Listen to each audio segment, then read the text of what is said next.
Fink of BlackRock has predicted that in the near future, all investors will be using ESG, environmental, social, governance metrics, to help determine the value of a company. I'm worried we don't score well on everything from climate to diversity to inclusion.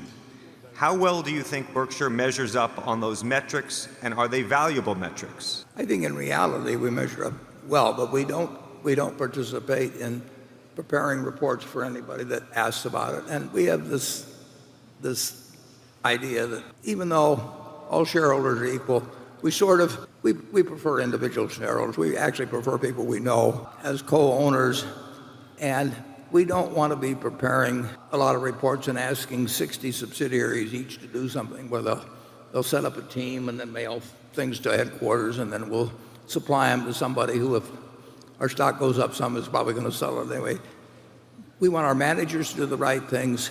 We give them enormous latitude to do that, and I think that our batting average really is quite good. You saw in the movie we talked about having 100% of the electricity we sell in Iowa come from essentially wind generation.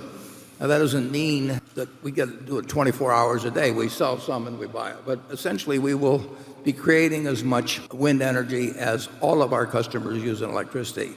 There's one there's one other utility, electric utility, that's about our size and roughly our size in Iowa, and they have practically no wind resources, and the wind blows where they exist too. But we will have that 100%. As a matter of fact, it's a moving target because we do so well. Partly, we do so well on wind generation that a number of the high-tech companies want to locate in Iowa and get clean energy from us at very low prices, and therefore the moving target becomes our growth in customers in that area.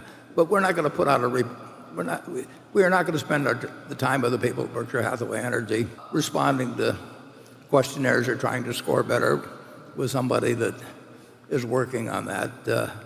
It's just we trust our managers, and I think the performance is at least decent, and we keep expenses and needless reporting down to a minimum at Berkshire. We do not get, I mentioned this in the annual report, I can't imagine another company like it, but here we are with $500 billion of market capitalization.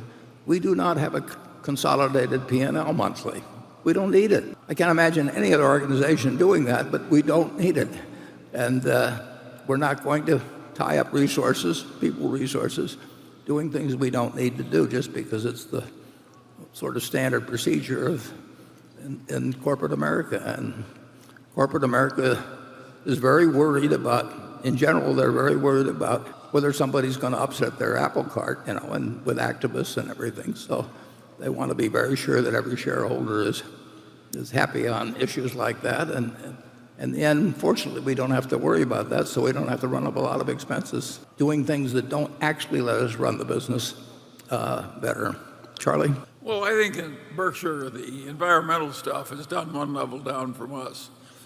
And I think Greg Abel is just terrific at it. And so I think we score very well. When it gets to so-called best corporate practices, I think the people who talk about them don't really know what the best practices are. They just know what they think are the best practices. And they determine that based on what will sell, not what will work.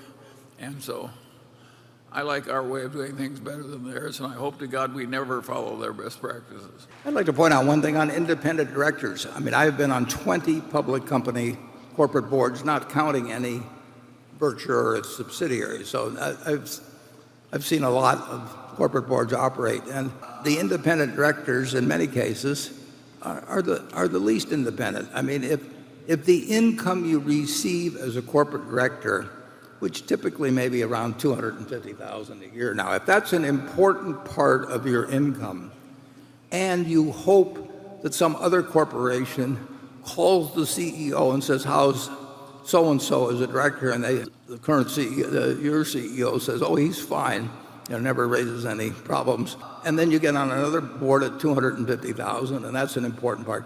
How in the world is that independent? I mean, I really just on observation, I can't recall particularly any independent director where their income was from the board was important to them. I can't recall them ever doing anything in board meetings or committee meetings that actually was counter to the interests. They put them on the comp committee. I mean, they're just not going to upset the apple cart because I'd probably behave the same way in the same position. I mean, if 250,000 a year is important to you, why in the hell would you behave in a way that's going to cause your CEO to say to the next CEO, say, this guy acts up a little bit too much, you really better get somebody else. It's the way it works, but they've got these ideas. It's a little worse than Warren's telling you. Yeah, Charlie and I. It's really awful. It was awful. I mean, And not only that, Warren and I we occupy the niche for pomposity very well ourselves. We don't need any more of it. Charlie and I were on one board. Well, I was on one board, actually, a long time ago, where we owned a very significant percentage of the company.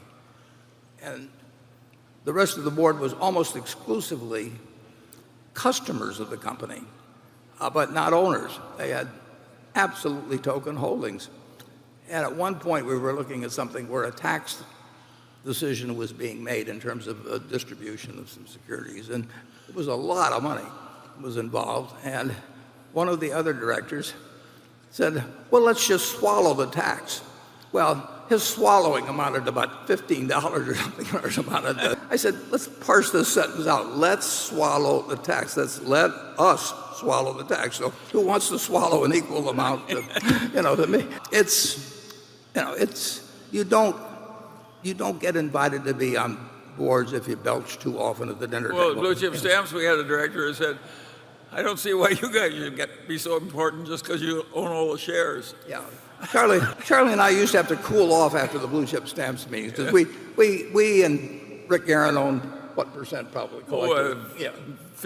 Yeah, 50%, and they'd appointed all the members of the Rotary Club. It came out of a government settlement or something, and it was not an ideal form of decision making, and they just had a different calculus in their mind that we didn't, and I can understand it, but I'm not going to replicate it. Okay, Greg. Warren and Charlie, U.S. electricity demand has flatlined during the past decade, but could potentially pick up over the next decade with three emerging sources of demand: electric vehicle charging, data centers, and cannabis cultivation, expected to account for more than 5% of total U.S. electricity demand. Utilities will have to work hard to benefit from this new demand, though, much of which is likely to accrue to states in the South Atlantic, Central West, and mountain regions, with the greatest benefit going to firms that invest in grid expansion, smart networks, reliability, and renewable energy. While Berkshire Energy has been aggressive with its capital investments and already has some of the lowest electricity rates in the areas where it competes, it seems like the firm is winding down its annual spending at a time when more might actually be required, with annual spending expected to fall from around $6 billion on average annually to around $4 billion in 2021, with two-thirds of that spending being more maintenance-driven than growth. Is there any one area where you feel Berkshire Energy might need to commit more capital over the next decade to ensure that it captures this future expected demand growth, much as it already has with wind power in western Iowa, which is now populated with a lot of data centers, and for territories where demand growth is expected to be the strongest but where Berkshire does not have a presence, are there any avenues aside from acquisitions for the company to put capital to work? I'm going to throw that over to Gene in just a second, but I will tell you that we have three owners of Berkshire Hathaway Energy. We are the 91% owner, and there are no three owners that are more interested in pouring money into sensible deals within the utility industry or are better situated in terms of the people we have to maximize any opportunities. We have never had a penny of dividends in whatever it is, close to 20 years of owning Mid-American Energy, and other utility companies pay high dividends. They just don't have the capital appetite, essentially, that we do. So it's just a question of finding sensible projects, and I would say that there's no group that is as smart about it, as motivated about it as our group, and with that I'll turn it over to Greg. In short, we're about as good as you can get, and you should worry about something else. Yeah. But Greg, could you stand up and talk about, we really hope to spend a lot of money on energy. Yeah. Afternoon. Yeah, Greg, you touched on it. A couple critical areas we go forward is to look realistically in the 2022 timeframe, because as you've touched on, we've got a great portfolio as we finish out 2019, 2020, and it's really been focused on building the renewable energy projects in Iowa, expanding the grid. But equally, we do have those opportunities in our other utilities. The footprint in Iowa realistically is getting pretty full. As we had 100% renewables, Warren touched on it. Every time we get a new data center, that means we can build another 300 megawatts of renewables. We'll continue to do that. But when you look at Pacific Corp, where we serve 6 states in the Northwest, we've really just embarked on an expansion program there. The first part was to build significant transmission, so expand the grid, and then start to build renewables. But just to give you some perspective of the regulation that exists in place, we started that project in 2008, and we're realistically building the first third of it. But we do have the planning in place for the second phase and the third phase, and that's what you'll see come into place in 2021 and 23. And the reality is we'll continue to do that in NV Energy, with really, again, the focus being on both grid expansion, so we can move the resources, and then supplementing it with renewables. So it's exactly what you've touched on. And we haven't identified the specific projects yet, so we never put them in our capital forecast that we disclose to folks. But as they firm up and we know they will go forward, clearly you'll see some incremental capital, and that's capital we clearly earn on behalf of the Berkshire shareholders as we deploy it.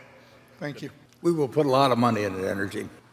Yeah, we're really in marvelous shape in this department. Incidentally, and Walter Scott, I mean, he gets excited looking at all these projects and goes out and visit them. He knows way more about the business than he's forgotten more about it than I'll ever know. But we've got a great partnership. We've got unlimited capital. We'll continue to have it, and there's needs for huge capital in the industry. So I think 10 years from now or 20 years from now, our record will be looked at, and there'll be nothing like it in the energy business. Well, Greg, is there anybody ahead of where we are in Iowa in terms of energy? Charlie, there's realistically no one ahead of us in the U.S., let alone Iowa. When you look at the amount of energy we produce relative to what our customers consume, we really do lead the nation in Iowa. And are our rates about half that of our main competitor in Iowa to boot? Exactly. We're right in that range. If this isn't good enough for you, we can't help you. Incidentally, I mean, we sell electricity 5 miles from here. Greg, is that correct? Right across the river. Yeah, right across the river. And the wind blows the same and all of that sort of thing. And the public power district here, in Nebraska, going back to George Norris, has always been a public power state. That there's no capitalism doesn't exist in the electric utility field in Nebraska. So they have had the advantage of selling tax-exempt bonds. We have to sell taxable bonds, which raises costs to some degree. They have a big surplus, which they don't have to pay any dividends on or anything else. And our rates are cheaper than theirs, basically. I mean, we're very proud of our utility operation.